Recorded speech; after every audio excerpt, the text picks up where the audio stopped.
है, मुझे देखा नहीं है, मेरी बताई हुई बातों पे अमल किया करता है। जिस तरीके से मैंने सजदा करने के लिए कहा था, आज वैसे ही सजदा कर रहा है। जैसे मैंने रुकू करने के लिए कहा था, वैसे ही रुकू कर रहा है। जिस तरीके से मैंने तस्बीह बताया था, वैसे ही वो गिनता हुआ नजर आ रहा है। रब के महबूब फरमाते हैं कि मैं कुछ अमल नहीं करूंगा, बल्कि देखूंगा कि दो चार नेकियों के वजह से वो लड़खड़ा रहा होगा, तो नबी फरमाते हैं कि मैं उसको सहारा दे दूंगा, इशारा दे दूंगा, और देने के बाद इस पार से उस पार लगाते जाऊंगा। मैंने पूछा कि या रसूलल्लाह, सिर्फ उस पार ही लगाएंगे? तो जवाब ये मिलता है कि नबी जब तक जाहिरी जिंदगी में थे, जिस चीज पे हाथ लगा दिया करते थे, तो दुनिया की आग नहीं जलाया करती थी। वो तो महशर का मैदान है, पुलसिरात का रास्ता है। नबी का हाथ लगाना ही सिर्फ मकसद नहीं है, बल्कि हाथ लगाते रहेंगे और जन्नत में ठिकाना है।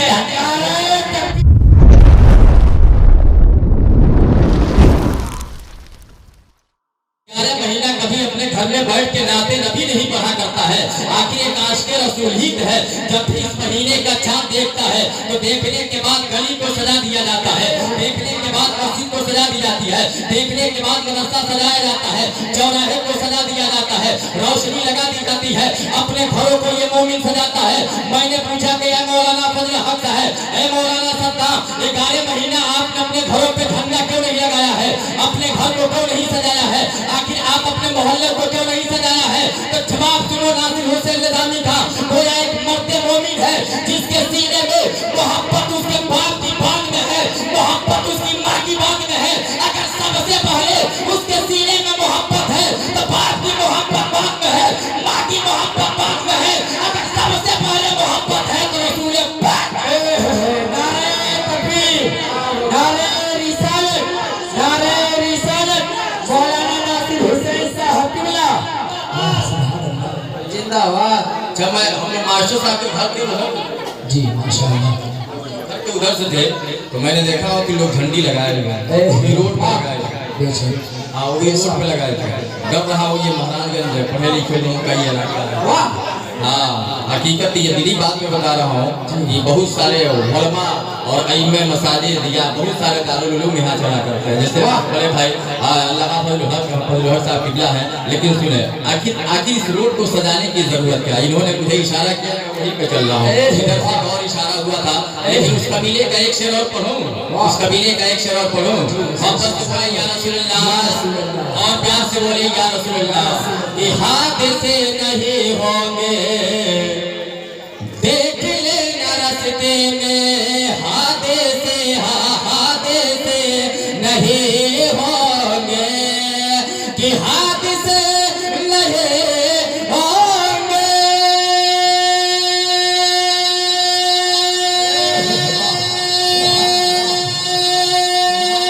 हादिसे नहीं होंगे, अरे देख लेना रास्ते में, घर से माँ के कदमों को, घर से माँ के कदमों को, अरे चूम कर जो जाएंगे, घर से माँ के कदमों को। माशाअल्लाह कईना रहमत लिल आलमीन। अभी आप अपने खतीब इमाम से नहीं, बल्कि अल्लामा फजल हक से सुना है कि जब तक नबी इस दुनिया के अंदर नहीं आए थे, इन औरतों का कोई मकाम नहीं था। जब तक मेरे पैगंबर इस दुनिया के अंदर नहीं आए थे, इन बेटियों का कोई वजूद नहीं था। मुसलमानों, आज के तारीख पे आप देख रहे होंगे कि हर दीवारों पे एक चीज लिखा जा रहा है, और लिखने वाला कुछ और नहीं लिख रहा है। यही लिख रहा है कि बेटी बचाओ और बेटी पढ़ाओ, बेटी बचाओ और बेटी पढ़ाओ। क्या आप इनसे सवाल करो कि ये बताओ, क्या ये नारा आज का है, या 2 साल पहले का है, या 50 साल पहले का है, या 100 साल पहले का है, या 2 साल पहले 2 साल पहले का है? तो डरके के चोट पे सीना ठोक के बोल दो कि यही वो दुनिया थी। इसी दुनिया के अंदर बच्चियां पैदा तो जरूर हुआ करती थी, यही वो दुनिया थी जिसके अंदर लड़कियां जरूर गाया करती थी, लेकिन इन बेटियों को जिंदा ही दरगोर कर दिया जाता था। अल्लाह का करोड़ों सलाम आमिना के नाम पे कि मेरे मुस्तफा है। दुनिया के अंदर जब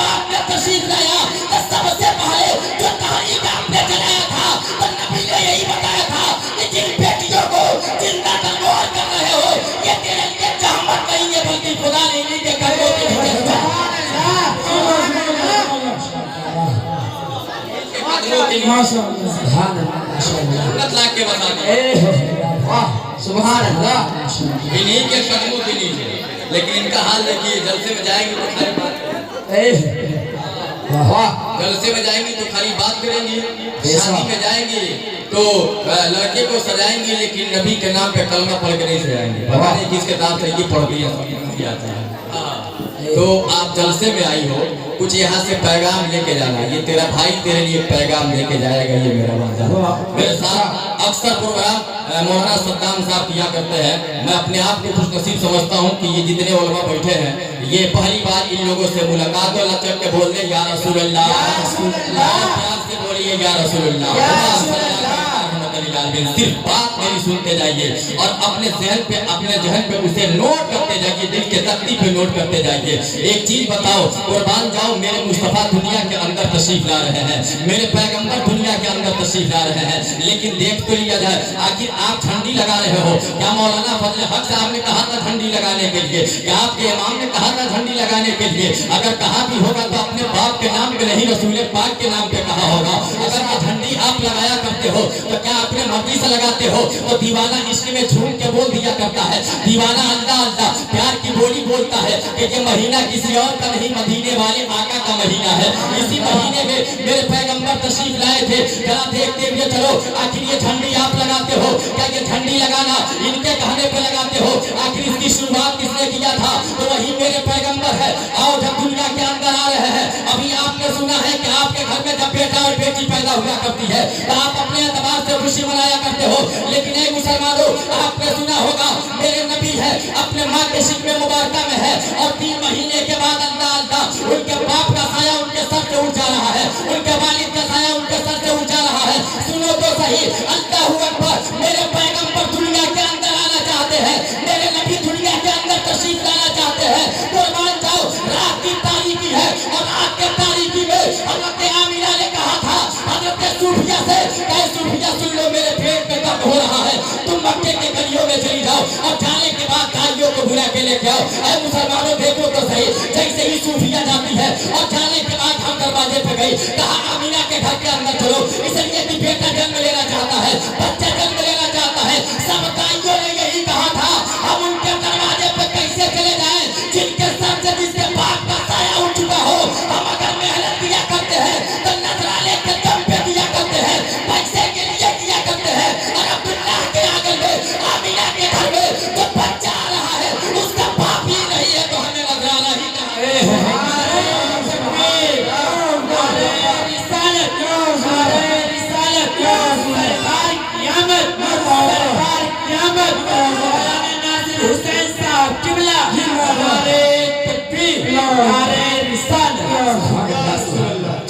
बात बिल्कुल साफ आप तक पहुंच रही है जी। दिल से बताइएगा, ऐसा ना हो कि हम चिल्लाते जाएं और आप जी जी कोई मतलब उससे नहीं बनता है जी, उससे कोई मतलब। अगर बात बिल्कुल क्लीन हो रही हो तो सही है, अरे तो भैया अभी भी मैं बाजा सेट करा सकता हूँ। अगर वो ऑपरेटर है तो हम भी ऑपरेटर जी जी, वो भी रोजाना बजाते हैं तो हम भी रोजाना बजाते हैं। हाँ, बात बिल्कुल क्लियर समझ में आ रही है। आइए तो क्या से बोले, सरकार की आमद, सरकार की आमद। नासिर हुसैन सोने नहीं देता, ये वादा करता हूँ मैं मेंबर रसूल से कि आमद पे आ जे उनके महफिल सजा रहे हैं, वो आमद पे आ जे उनके महफिल सजा रहे हैं। और वो है कमो ज़दा के आका,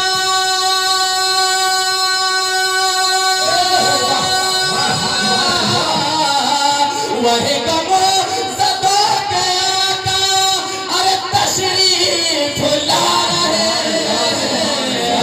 आमद पे आ जे उनके महफिल सजा रहे हैं। जब हज़रत सूफिया ने आके कहा था कि आमिना कोई आने के लिए तैयार नहीं हो रही है, कोई दाई आने के लिए तैयार नहीं हो रही है। ऐ मुसलमानों, देखो तो सही, नबी के नाम पे खुशी आप मनाते हो, लेकिन सबसे पहले खुशी किसने मनाया था?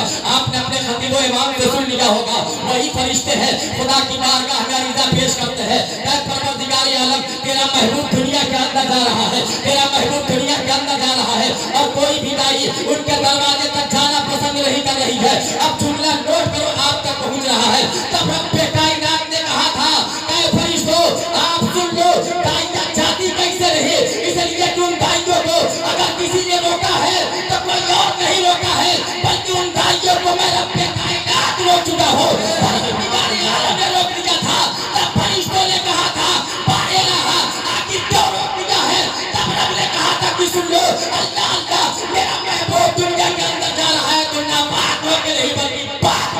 बेशक सुभान अल्लाह माशाअल्लाह माशाअल्लाह सुभान अल्लाह। आपने क्या कहा, मेरा महबूब दुनिया के अंदर जा रहा है तो नापाक होके नहीं बल्कि पाक होके, क्या होके जा रहा है, पाक होके जा रहा है। रब ने कहा मेरा महबूब भी पाक है और उसकी माँ भी पाक है। वाह, मेरा महबूब भी पाक है और उसकी माँ भी पाक है। और जितनी दाइयाँ जाएंगी मैं सबके सब नापाकी ही होके जाएंगे। तो ये मेरी रहमत को गवारा नहीं कि मेरे महबूब जो कि किसी के हाथ में जाए तो नापाक हाथों में जाए। नहीं नहीं, तब रब ने फरिश्तों ने रब से कहा था, ऐ परवरदिगार आलम आखिर क्या किया जाए, आमीना के पेट में दर्द हो रहा है, कुर्बान जाओ। रब ने हजरत जिब्रील को आवाज दिया था, बात बड़ी लंबी हो जाएगी लेकिन दोनों तरफ से हमें जो की बौछार कर दिया गया है। कुछ इनकी बातें हो जाएगी, कुछ इनकी बातें हो जाएगी, बस आप देखते हुए चलिए। तब अल्लाह ने हजरत जिब्रील को आवाज दिया था। जिब्रील अलैहिस्सलाम कहते हैं परवरदिगार आलम हाजिर हो। कहाँ हो, कहा सिदरतुल मुंतहा पे हो। रब ने कहा था सिदरतुल मुंतहा पे बैठने की जरूरत नहीं है, आराम करने की जरूरत नहीं है, आओ देखो तो सही अल्लाह अल्लाह। तब हजरत जिब्रील ने कहा था परवरदिगार आलम क्या करो। तब रब ने कहा था कि सुन लो, अब्दुल्लाह के आंगन में, अब्दुल्लाह के प्रांगण में और अब्दुल मुतल्लिब के आंगन में, आमीना के गोद में मेरा महबूब का जन्म ले रहा है, मेरा महबूब आना चाहता है। सुन लो, मुझे बैठने की जरूरत नहीं है बल्कि रुके जमीन पे चले जाओ और जाने के बाद किसी और के पास नहीं जाना है। हजरत हव्वा के पास चले जाना, हजरत मरियम के पास चले जाना, हजरत आयशा के पास चले जाना, हजरत हाजरा के पास चले जाना। तब हजरत जिब्रील ने कहा था, ऐ परवरदिगार आलम उनको दुनिया छोड़े हुए एक जमाना गुजर चुका है, हम जाए तो कैसे जाए, कुर्बान जाएंगे। रब ने कहा था फला जगह चले जाना और जाके तुझे कुछ अमल नहीं करना है बल्कि यही कह देना कि तुम आराम से सो रही हो। नबियों का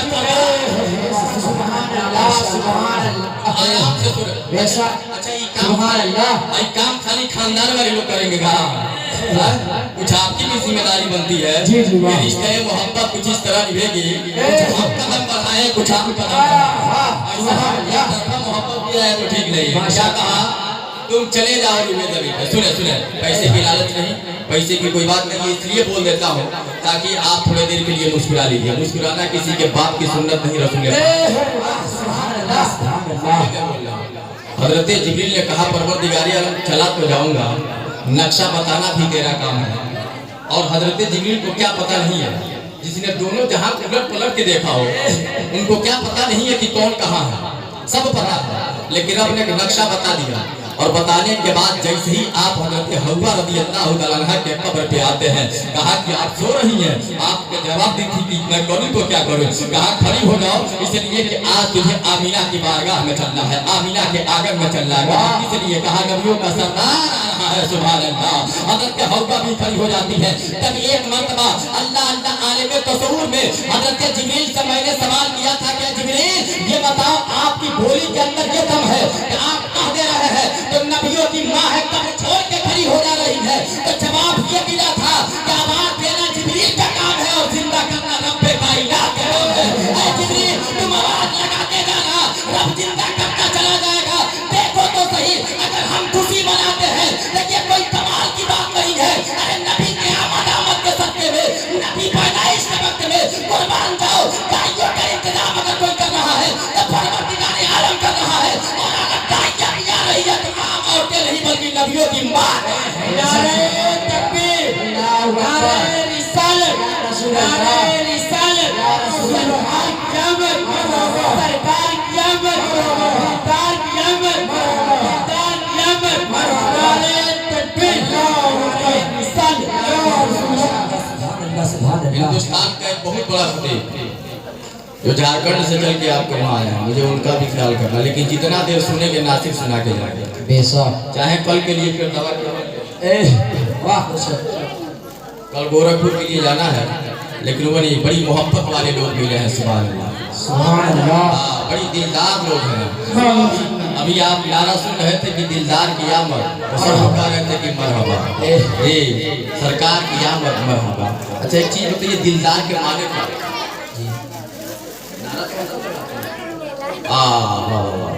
दिलदार के माने क्या होता है? दिल रखने वाला। क्या है? दिल रखने वाला या दिल में रखने वाला। हाँ, चाहे दिल रखने वाला या दिल में रखने वाला। तो पूरी दुनिया के लोग आए तो दिल रखने वाले आए, और मेरे मुस्तफा आए तो दिल में रखने वाले बने। वाह सुभान अल्लाह। मेरे मुस्तफा आए तो दिल में रखने वाले बन के आए, वरना दिल तो आपके पास भी है और मेरे पास है, मौलाना फजल हक साहब के भी पास है, मास्टर अमजद साहब के पास भी है। लेकिन ये बताओ, इनके दिल में अगर झांक के देखोगे तो कहीं माँ की मोहब्बत नजर आएगी, कहीं बाप का मोहब्बत नजर आएगा, कहीं बीवी की मोहब्बत नजर आएगी, कहीं औलाद की मोहब्बत नजर आएगी। गोया दुनियादार होने की हैसियत से हम दुनिया के लोगों की मोहब्बत अपने दिल में रखते हैं। ऐ मुसलमानों, उन्हें जवाब दे दिया जाए जो ये कहा करते हैं कि नबी हमारे तरह बशर हो गया है, तुम्हारे दिल में तुम्हारे माँ का ख्याल है। लेकिन आओ देखो तो सही, हजरत आमिना खुद ही इरशाद फरमाती है कि जब मेरा बेटा, जब मेरा लगते जिगर, जब मेरा प्यारा, जब रूहे ज़मीं पे आया था, तब अपने बाप को याद नहीं किया था, अपनी माँ को याद नहीं किया था, अपनी खानदान को याद नहीं किया था, अपने कुंबे को याद नहीं किया था, बल्कि यह एहसान तो देखो रब्बे कायनात के मुकद्दस नबी का कि जब मेरे मुस्तफा आ रहे हैं तो लब पे तराना कुछ और नहीं है, बल्कि तराना है तो अल्लाह अल्लाह रब्बे हमारी उम्मती की सदा बुलंद हो रही है, रब्बे हमारी उम्मती की सदा बुलंद कर रहे हैं। ऐ मुसलमानों, दुनिया के अंदर अगर इंसान का इंसान पे एहसान हो जाता है तो सुबह क़यामत तक को नहीं माशाअल्लाह सुभान अल्लाह माशाअल्लाह। मास्टर अमजद साहब या ये जितने लोग हैं, अब एक आदमी के नाम पर बैंक खाली नहीं बचाना है कहा ये भी गड़बड़ है, बड़ी दिक्कत है स्टेज पर, बड़ी दिक्कत है कि कहा जाए तो क्या कहा जाए, मतलब के बोलिए तो सुभान सुभान अल्लाह। चेक शेयर बोलिए क्या है। अब हम अपना ट्रैफिक अब हम अपना चेंज करेंगे, इनका वाला हो गया, इनका वाला करना है जी। अब अपना ट्रैफिक हम चेंज करेंगे, सुनेंगे। अच्छा मदीना चलेंगे, कितने लोग चलेंगे जरा हाथ उठा के बताइए तो। माशाअल्लाह, मौला सबको मदीने की हाजिरी नसीब अता फरमाए। कि भाग्य की सहमत सब हो, भाग्य की सहमत सब आपन जगई दी मदीना कर हम। सुभान अल्लाह माशाअल्लाह सुभान अल्लाह। अब हमारे डायरी में इससे बड़ा कोई शेर नहीं है। शकील साहब ने मुझसे कहा था, बिल्कुल सही है, मोहब्बत से बोला सुभान अल्लाह सुभान अल्लाह। कि भाग्य की सहमत सब आपन जगई थी मदीना कर हम हो गए थे। और जाके तैयबा से, अरे जाके तैयबा से वो वापस लाई थे मदीना हम हो गए थे। और जाके तैयबा से वो वापस लाई थे मदीना कर हम हो गए थे। आओ आगे बढ़ो, एक चीज और बताता हूँ कि इंसान का इंसान के ऊपर एहसान हो जाता है तो जब तक वो जिंदा रहता है वो भूल नहीं सकता है। अगर इन्होंने मुझे बोला कि मैं सोचा था कि 5 रुपया मिलेगा, इन्होंने अगर 25 रुपया दे दिया तो क्या इनका एहसान होगा कि नहीं? जी बेशक जी प्रधान जी आपके हैं ना जी।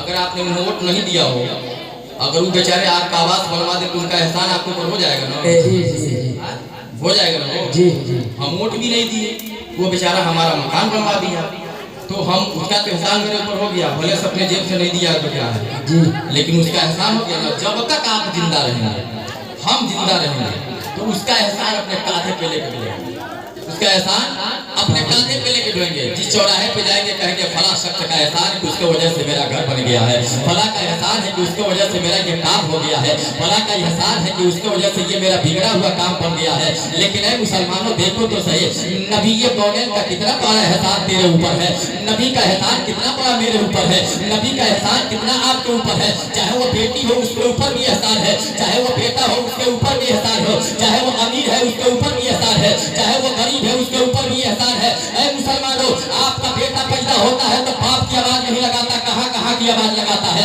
लेकिन नबी की जिंदगी देख लिया जाए, पैगंबर जब तशरीफ ला रहे हैं तो कहाँ कहाँ की आवाज नहीं अपने गुनहगार उम्मती को याद कर रहे हैं, यहीं तक महदूद नहीं है। और मैं अल्लामा फजल हक बारगाह में चल रहा हूँ, बारगाह में चल रहा हूँ, दुआ चाहता हूँ, यहीं तक महदूद नहीं है। ये तो पैदाइश का मंजर है, लेकिन जब नबी ने गारे सोर पहुंचे थे तो पहुंचने के बाद उस वक्त भी अगर याद किया था तो अपनी गुनहगार उम्मती को याद किया था, सर को सरते में रखा था तो गुनहगार उम्मती को याद किया था। हजर में थे उम्मती को याद कर रहे हैं, सफर में है उम्मती को याद कर रहे हैं, नमाज में है मिलता है कि जब नबी के आशिकों ने नबी के कायनात को कुर्बान जाओ जब कब्र के अंदर उतार दिया था और उतारने के बाद सहाबियों ने कान लगा के सुना था, तो क्या सुना था कि लोग लबे हिल रही है, नबी की ज़बान से आवाज आ रही थी, तो कुछ और चीज की आवाज नहीं आ रही थी, बल्कि पैगंबर के लब से आवाज ही आ रही थी, रब्बे हबली उम्मती, रब्बे हबली उम्मती, कुर्बान जाओ। पैदा होते भी नबी हमको याद कर रहे हैं और कब्र के अंदर भी नबी हमको याद कर रहे हैं। नारे तकबीर, नारे रिसालत, नारे रिसालत, मौलाना नासिर हुसैन साहब किबला, नारे तकबीर, नारे रिसालत। सुभान अल्लाह, माशाअल्लाह। इससे बड़ा भी कोई एहसान है? बोलिए ना। नहीं, इससे भी बड़ा कोई एहसान है? एक चीज और सुन लीजिए, जहां महशर के मैदान में सब कह देंगे ये नबी का नाम है। सही है? आपने सुना हो कि ये कोई नई बात नहीं है, लेकिन उस वक्त एक चीज बताओ, आखिर आपको जन्नत तक लेके जाने का काम कौन करेगा? कौन करेगा? नबी करीम करेंगे। सुभान अल्लाह, सुभान ये ईमान है ना, ये ईमान है। अगर हम नबी वाला होके रहेंगे तो नबी हमारे होके रहेंगे। ऐसा नहीं कि अगर हम नबी वाले बन के नहीं रहेंगे, जब बाप बेटे का होके नहीं रहता है तो बाप उसका नहीं होता है, तो अगर हम नबी वाले होके नहीं रहेंगे तो क्या नबी हमारे होके रहेंगे? नहीं नहीं। लेकिन सुनो, एक चीज बताता हूँ, ऐ मुसलमानों, माशाअल्लाह सुभान अल्लाह, ये रोजाना का एक मामूल मेरा बन गया। भाई आपकी कमाई में बरकत ज्यादा होना, बचल के बोले आमीन। आप भी बोलते हैं आमीन, प्यार से बोल लीजिए आमीन। जाइए आप लोग आके बैठिए, प्यार से बोलिए सुभान अल्लाह। एक चीज सुनो, मेरे मुस्तफा है, पैगंबर इस्लाम है, मस्जिद नबवी शरीफ है, वो मेरे आका तशरीफ फरमा है। अनकरीब एक सहाबी रसूल खड़े होते हैं और अर्ज करते हैं कि या रसूलल्लाह, आज हम आपको देख रहे हैं, आप हमको देख रहे हैं। सुभान अल्लाह, सुभान अल्लाह। या रसूलल्लाह, हम नमाज भी आप ही के पीछे पढ़ा करते हैं। या रसूलल्लाह, वक्त मिलता है तो दावत आप ही के साथ बैठ के खाया करते हैं। या रसूलल्लाह, जहाँ जहाँ आपका हुक्म होता है वहाँ वहाँ चले जाया करते हैं। कहना क्या चाहते हो? कहा कि या रसूलल्लाह, एक चीज बता दिया जाए कि कल बरोज़ महशर अल्लाह अल्लाह जहाँ नफ्सी नफ्सी का आलम होगा, कोई किसी का पुरशिश हाल नहीं होगा, कोई किसी का हाल पूछने वाला नहीं होगा। जिस बाप के अंदर ये मोहब्बत होती है वो उससे नहीं पूछ सकेगा। ऐ पैगंबर इस्लाम, वहाँ हम आपको तलाश करेंगे तो कहाँ तलाश करेंगे? आओ अल्लाह अल्लाह अपने बोल के परवरता से पूछिएगा तो जवाब मिलेगा। पैगंबर इस्लाम ने कहा था, अगर मुझे तलाश आपको करना है तो किसी और मकाम पे नहीं बल्कि 3 जगहों पे ढूंढ लेना, 3 जगहों पे ढूंढ लेना, कुर्बान जाइए। तब सहाबी रसूल ने कहा था, क्या रसूलल्लाह, क्या उन 3 मकामों पे एक बार मिलते हुए नजर आएंगे? नबी ने कहा एक बार एक वक्त में मैं मिलता हुआ नजर आऊंगा। ये भी नबी की अजमत है कि नहीं है? आज अगर फजल हक से पूछेंगे, फोन करके कहा है तो जवाब देंगे मेरे मदरसे पे आ जाएंगे। अगर परताउल होंगे तो जवाब देंगे परताउल में आ जाएंगे। अगर मस्जिद में होंगे सद्दाम भाई तो कहेंगे मस्जिद में आ जाएंगे। ये एक इंसान 3 जगह नहीं मिल सकता है। पैगंबर फरमा रहे हैं कि मेरे सहाबा इन तीनों मकामों पे जहाँ जहाँ जाओगे किसी और को नहीं पाओगे। अगर सबसे पहले पाओगे तो अपने प्यारे मुस्तफा को। माशाअल्लाह, सुभान अल्लाह, सुभान अल्लाह। आएंगे, बिल्कुल आएंगे। बड़ा अच्छा इंतजाम इन्होंने किया था। मैं दुआ करता हूँ कि परवरदिगार आलम इनके कमाई में बरकत अता फरमाए।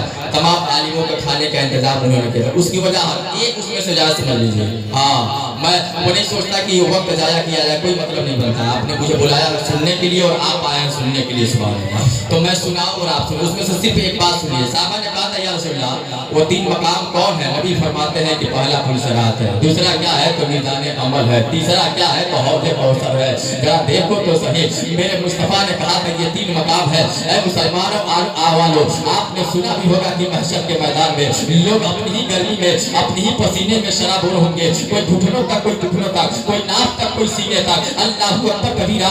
आखिर नबी क्यों कह रहे हैं कि हौज़ कौसर पर रहेंगे? नबी क्यों कह रहे हैं कि हौज़ कौसर पर रहेंगे? नबी क्यों कह रहे हैं कि पुलसरात पे देख लेना? आओ पुलसरात के वजह समझ लो। मैंने आलिम तसव्वुर में पूछा, गोया सहाबा ने पूछा था, तो नबी यही जवाब दिए थे कि सुन लो, पुलसरात के रास्ते पे मैं रहूंगा और देखूंगा कि मेरा दीवाना एक अमजद नाम का होगा जो मुल्क हिंदुस्तान का रहने वाला होगा। दूसरा दीवाना होगा जिसका नाम कैस होगा, वो भी हिंदुस्तान का रहने वाला होगा। तीसरा दीवाना है जिसका नाम फजल हक है। चौथा दीवाना है है, मुझे देखा नहीं है, मेरी बताई हुई बातों पे अमल किया करता है। जिस तरीके से मैंने सजदा करने के लिए कहा था आज वैसे ही सजदा कर रहा है, जैसे मैंने रुकू करने के लिए कहा था वैसे ही रुकू कर रहा है, जिस तरीके से मैंने तस्बीह बताया था वैसे ही वो गिनता हुआ नजर आ रहा है। रब के महबूब फरमाते हैं कि मैं कुछ अमल नहीं करूंगा बल्कि देखूंगा कि दो चार नेकियों की वजह से वो लड़खड़ा रहा होगा तो नबी फरमाते हैं कि मैं उसको सहारा दे दूंगा, इशारा दे दूंगा और देने के बाद इस पार से उस पार लगाते जाऊंगा। मैंने पूछा कि या रसूलल्लाह सिर्फ उस पार ही लगाएंगे? तो जवाब ये मिलता है कि नबी जब तक जाहिरी जिंदगी में थे जिस चीज पे हाथ लगा दिया करते थे तो दुनिया की आंखें ही जलाया करती थी। वो तो महशर का मैदान है, पुलसिरात का रास्ता है। नबी का हाथ लगाना ही सिर्फ मकसद नहीं है बल्कि हाथ लगाते जाएंगे और जन्नत में ठिकाना है। नारे तकबीर, नारे रिसालत, नारे रिसालत, सरकार क़यामत, सरकार क़यामत, नारे तकबीर, नारे रिसालत, रसूलुल्लाह सल्लल्लाहु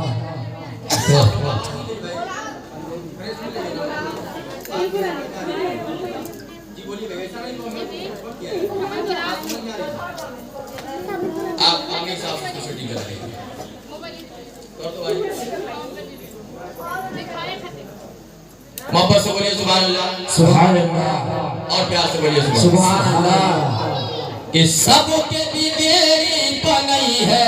वाह वाह, सुभान अच्छा अल्लाह। वहाँ शकील साहब को सुने हैं आप लोग ना, तो अक्सर वो पढ़ा करते हैं कि सबके बिगेड़ी बनई है हमारा नबी, और सबके बिगेड़ी बनई है हमारा नबी, और सबके बिगेड़ी बनई है हमारे नबी, तरफ से जन्नत दिलाई है हमारा नबी, और रब से जन्नत दिलाई है हमारा नबी।